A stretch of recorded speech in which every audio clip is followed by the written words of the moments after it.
Let's go on over to Europe. Let's travel across the pond and see what's going on with the European Parliament elections. If you don't know, Europeans across the continent are heading to the polls this weekend for the European Parliament elections. Over the course of the next 4 days, nearly 400 million citizens in 27 countries will vote to elect representatives from their respective countries to serve as lawmakers in the European Parliament in the Belgian capital of Brussels. Altogether, 720 representatives will be elected. It all started yesterday, June 6th, with the great nation of the Netherlands. And we're now getting reports that the nationalist populist extraordinaire Geert Wilders, fresh off his victory in their national elections, Geert Wilders and the Dutch Freedom Party are absolutely now crushing it in their European elections. Exit polls are showing that the European continent is indeed swinging way to the right in these elections, if the Netherlands are any indicator. If the exit polls are correct, the Dutch Freedom Party, that's the Netherlands Patriot Party, has gone from 0 seats in the European Parliament. They have never won a European election before. They've gone from 0 seats to winning upwards of 20% of their seats. Altogether, the Netherlands has 31 seats in the European Parliament. It looks as if the Dutch Freedom Party has won 7. The Green Party has won 8. It looks like the Green Party's come in first, which again is just par for the course of the way we've been doing politics over the last couple of decades in Europe. So it looks like the Green Party's come first, but to everyone's shock, it's not the center right or the center left or anything like that. It is this full-blown nationalist populist, very anti-Islamist, very civilizationalist party known as the Dutch Freedom Party. They have come in either second or first. We're still figuring out there. So that's a huge, huge development, especially in a multi-party election. Remember, there are dozens of parties running in the Netherlands for election. And so if you're coming out with 20% of support, that's huge. You're a major party, and this is the far right, radical right, going from 0 to now 20% of their seats. It's absolutely gigantic. But more than that, it confirms what pundits, particularly liberal pundits, were so utterly afraid of here. This year's European Parliament elections promises to be nothing less than a total and complete political earthquake. The polls for months now have been showing that Europeans are ready to vote in their most right-wing nationalist populist government ever. So, for example, we talked about this the other day in France. Polls are showing that 1 in 3 voters are now going to be voting for Marine Le Pen's National Rally, which is France's version, their Patriot Party. That's double the amount who plan to vote for French President Emmanuel Macron's party, En Marche. And just to show you how the demographics are changing here, this is so cool. The National Rally is being led in terms of the European Parliament vote by the 28-year-old Jordan Bardella. Jordan heads the party's list for the EU parliamentary elections. Bardella is terrifying globalists all over the world because he represents the new right. He's the new right of the emerging Zoomer right, voters under the age of 30. In fact, polls show that the National Rally, in particular in France, and just nationalist parties all over Europe, but particularly National Rally, they're getting their strongest support among the youngest voters who share nothing of the loyalty older voters have for the more traditional center-right, center-left parties. I mentioned in a video that I did the other day that Foreign Policy magazine actually recently featured an article that found that the youth vote, the under 30 vote, is actually what's swinging Europe to the so-called far right. It's the youth vote. It's the youth vote that promises that the nationalist populist wave that's sweeping the continent is just beginning. We ain't seen nothing yet. Hey gang, with everything going on right now, it's hard to say what could happen or what will happen. And to make matters even worse, we usually don't find out until it's too late. But when it comes to your money you should understand what's at stake.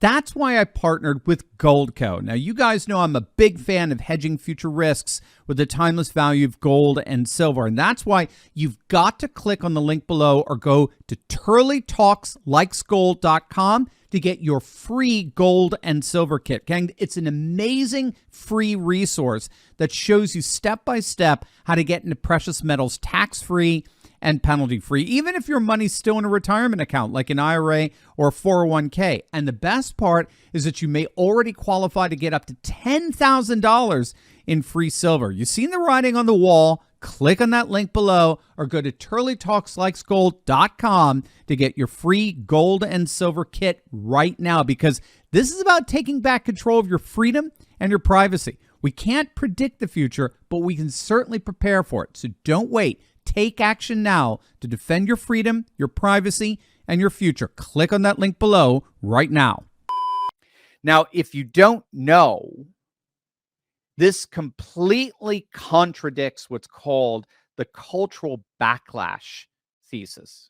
Remember that. You might want to write that down, the cultural backlash thesis, because you'll hear it a lot on MSNBC. You'll hear it a lot on CNN.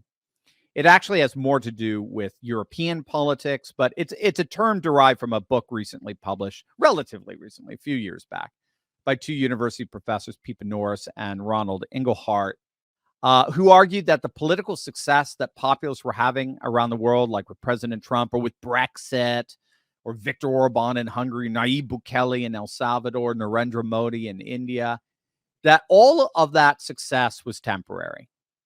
And it's temporary because it's simply nothing more than a massive backlash. I kid you not. It's basically a backlash made up of primarily old white men. This is a serious thesis. I mean, this is MSNBC in a nutshell. MSNBC literally eats, sleeps, and drinks the cultural backlash theory. And when all said and done, this is just for cope. No, I mean, the populist and patriot movements around the world, they argue, are thriving simply because a bunch of bigoted, racist, old white men are reacting en masse. They have one last hoopla against the inevitable demographic and cultural transformations initiated by increasingly non-white, migrant, and young populations. But the key to this thesis is that this resistance is only temporary. And that's because we all know, again, that's the key assumption to this thesis, we all know that young voters, the youth vote, are the most progressive left-wing liberal we've ever seen. And so as these older white voters inevitably die out, and as the young, idealistic, progressive leftists take over, a massive woke wave will inevitably cover the globe. That is what is known as the cultural backlash thesis. And these European elections are showing just how utterly, completely full of shit that thesis is. It's actually the opposite. That's what all the data shows. It's the older voters who are actually the ones who are most inclined to support the globalist liberal status quo. It's the younger voters who are the ones who are most attracted to the far right, radical right nationalist populists. Case in point, the AfD, the Alternative for Deutschland, the Alternative for Germany. They are the Nationalist Populist Party in Germany. They are now the number one most popular party among 14 to 29-year-olds. In a recent survey called the Youth in Germany study, researchers found that the under 30 German population is incredibly pessimistic about the state of things in Europe and around the world. They're very pessimistic about the economy, about inflation, but most especially about immigration, unfettered immigration. And the AfD is clearly persuaded the under 30 vote that all of these problems are caused by a globalist elite who do not care about them, who are violating German sovereignty and care only about their own power and affluence.